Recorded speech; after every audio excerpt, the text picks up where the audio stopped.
gentillesse d'observer la présence de M. Chris Olympio dans notre délégation.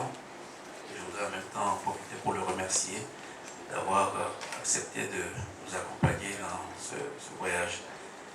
Et je pense que sa présence même est un des symboles de la réconciliation qui est en cours au Togo. Mais cette réconciliation et ces symboles ont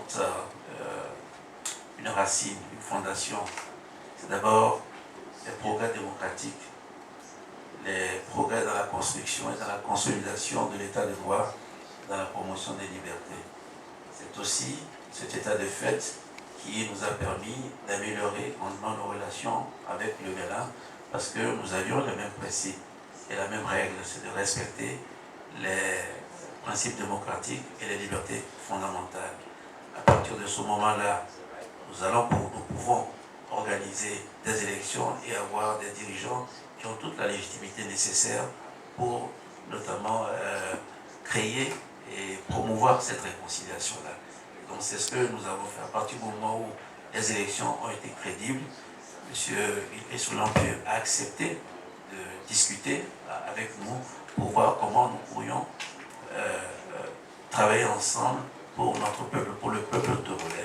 Si les élections n'avaient pas été crédibles et si nous n'avions pas de légitimité, je pense que le dialogue aurait été difficile. Maintenant, la démocratie, on peut toujours l'améliorer et c'est ce que nous essayons de faire. Il faut absolument l'améliorer, il faut maintenir. Donc nous avons mis en place un processus de réconciliation avec une commission vérité, justice et réconciliation qui nous a prescrit un certain nombre de recommandations que nous essayons de mettre en œuvre. En plus, depuis 2005, depuis la sortie de crise, nous n'avons jamais eu un gouvernement composé d'un seul parti politique, du parti politique qui est sorti vainqueur des élections. Nous avons toujours cherché à faire des gouvernements d'ouverture, à faire des gouvernements d'union nationale, parce que nous pensons que cette réconciliation a besoin d'être consolidée, et c'est ce que nous allons continuer dans les prochains jours. Inlassablement dialoguer, inlassablement chercher le consensus pour faire progresser le pays. Sa présence ici ne veut pas dire que nous sommes d'accord sur tout. Nous avons des différences. Il les exprime, nous les exprimons, nous nous expliquons et nous essayons d'avancer. Donc je pense que l'essentiel c'est que ce qui nous unit, ce qui nous rapproche, soit supérieur à ce qui peut nous diviser ou à ce qui peut nous séparer.